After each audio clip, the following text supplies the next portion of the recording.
As I was scrambling for ideas, figuring out how to convince people to play Hitman, I came to the conclusion that I should show you an example of just one mission I cleared recently, and let that speak to its appeal, or its detriment, depending on your tastes. Before I do that, I need to clear up what exactly this new Hitman series is, because it's been a huge confusing mess to everyone but Hitman vets. There was a lot of publisher mismanagement and greed at play before it got cleared up in recent years.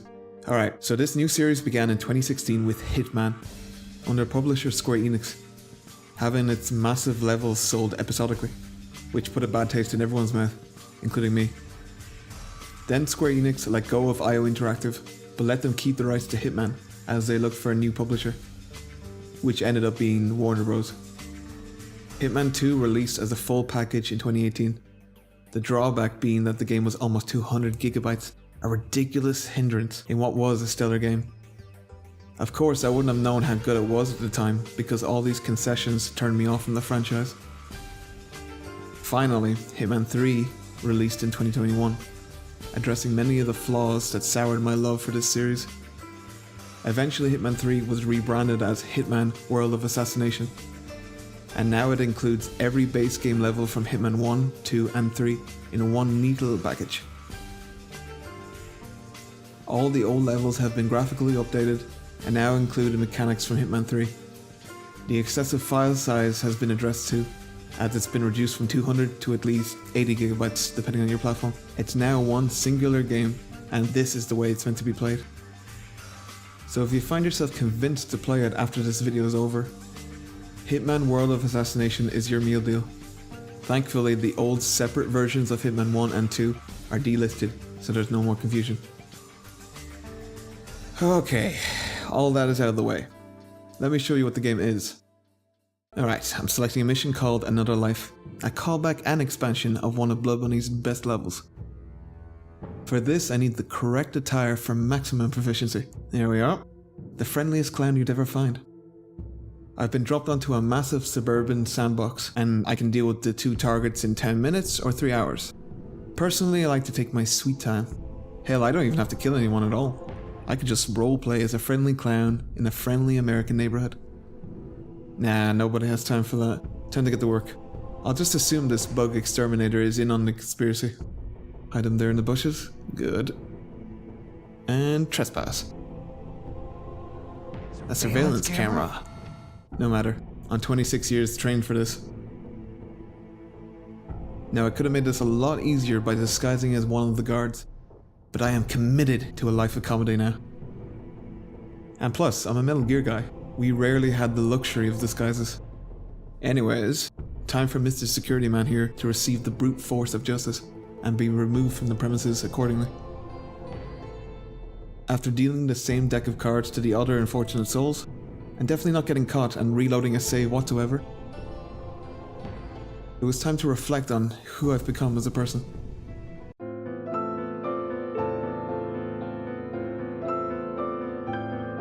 After that, I had to make the difficult decision of which weapon to continue using.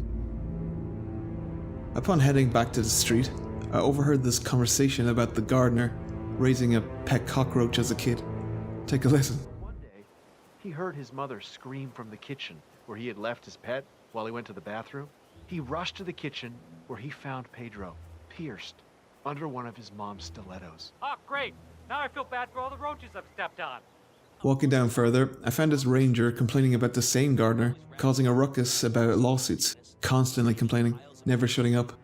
So I did the only sensible thing I could do. I'm sorry, James, it has to end this way. On a side note, I have hundreds of hours in this game, and I only now figured out there's a mechanic that lets you place items anywhere you want. What the hell? I'm blown away. Anyways, I found some rat poison and figured that might be helpful later. But first, I gotta take care of this clear immediate threat in front of me, and dispose of him in a dignified manner. Just like the good old days.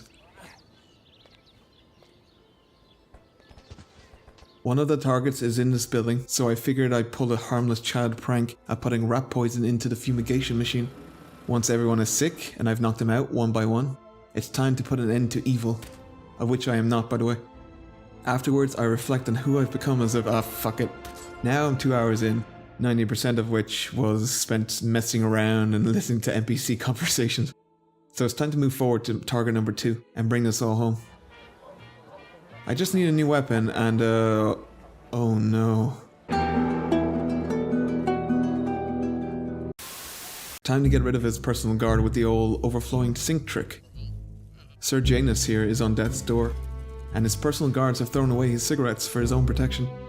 But I'm a believer in living to the fullest, so here you go, buddy.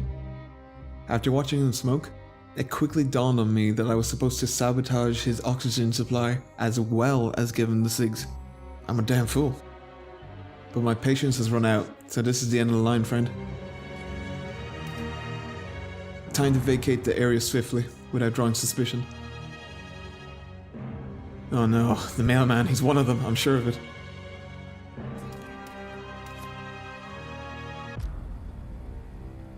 I'm very happy to see the bus driver just doesn't care. And that's a mission well done. It was perfectly executed, with no hiccups, and no evidence that I was there. This is what Hitman is. You decide how goofy or serious you look and act. You can be like how I used to be, where I'd have to go for that silent assassin perfect score, no suspicions, no one dies except the targets, and leave no evidence that they were murdered. Or you can go off the wall, spend hours messing around in this gem of a playground, throw both literal and metaphorical wrenches into everyone's day. There's no right or wrong way to play this game. It's one of the few that truly respects player creativity, from the silliest to the cleverest approaches in gameplay. What Blood Money dabbled in, but was too restrained to account entirely for in the PS2 era, has now been realised and damn near perfected. Oftentimes I ignore the challenges that are set in the game itself and invent my own challenges, like a no disguise run or a baton only run, among a plethora of other examples. I don't do that for many games. When I finally played each level of this game all the way through for the first time, I spent hours on a single map, just getting a feel for the area, listening to conversations, and looking for potential opportunities. Almost like a scouting mission, it helps that these maps are incredibly designed, distinct, and downright gorgeous, brimming with detail and immersion. You'll go all over the world, from the skyscrapers of Dubai to a beautiful mountain resort in Japan. Nearly every map has certain mechanics unique to them. Hitman 3 got more experimental with its levels, like how in this one you can disguise yourself as a detective and solve a full-on murder mystery, asking questions and investigating clues. They even added fun side levels. Some of them have their own stories to them. My personal favourite is Patient Zero. You have to eliminate a target with a contagion as fast as possible, as he infects other NPCs he interacts with. Speaking of NPCs, I've never played a game where they feel so damn real and alive. There's so much personality here, cobbled together with some great dialogue and voice acting. I've got an ironclad immune system. Ever since I became a vegan, I haven't had a sick day, not one. I'm pretty sure some flesh-eating virus isn't going to pass you over because of your diet. Whatever. If I could play an RPG with this level of liveliness in NPCs, I'd never need another RPG. There was one moment where I went back to the map Chongqing and changed my starting location. And when I arrived, 47 was beside this random lady and they had a conversation. It was so unexpected and different for a game like this. I was blown away. She used to be really reliable though. When we were in school, she was my rock. She always let me copy her notes. She would never have kept me waiting like this. Sometimes it feels like she's changed. People change. A strangely human moment in the same game about a barcode psychopath who sometimes kills people in a bird outfit. Slightly stiff animations aside, the level of polish here is immaculate and speaks to the sheer talent of IO Interactive employees, accomplishing feats here that would make high-end studios blush. And all on such a restrained budget in a genre that doesn't sell well. It's a damn miracle we got to this point with Hitman. Back on top after Blood Money pushed so many boundaries nearly 20 years ago. Are you a hardcore stealth action fan? Play Hitman. Are you a murder fan who enjoys creative deaths like in that amazing Punisher game? Play Hitman.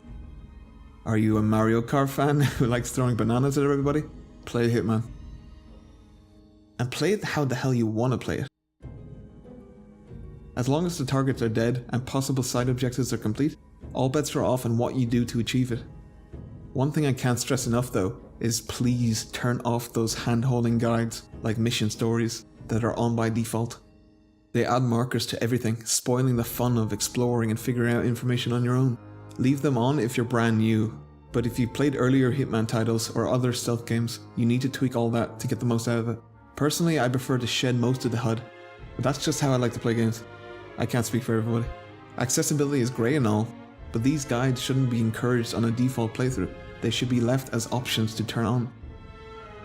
If replayability is high on your priority list for a fulfilling gaming experience, then Hitman is going to make you a very happy person.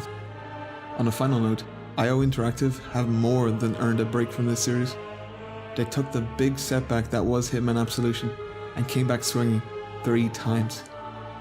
The newly announced James Bond game would never have warranted any interest from me had it not been from the one gaming studio that was perfect for it. IO has their chance to break into the mainstream and bring James Bond's video game legacy back from the dead. I have the utmost faith in them.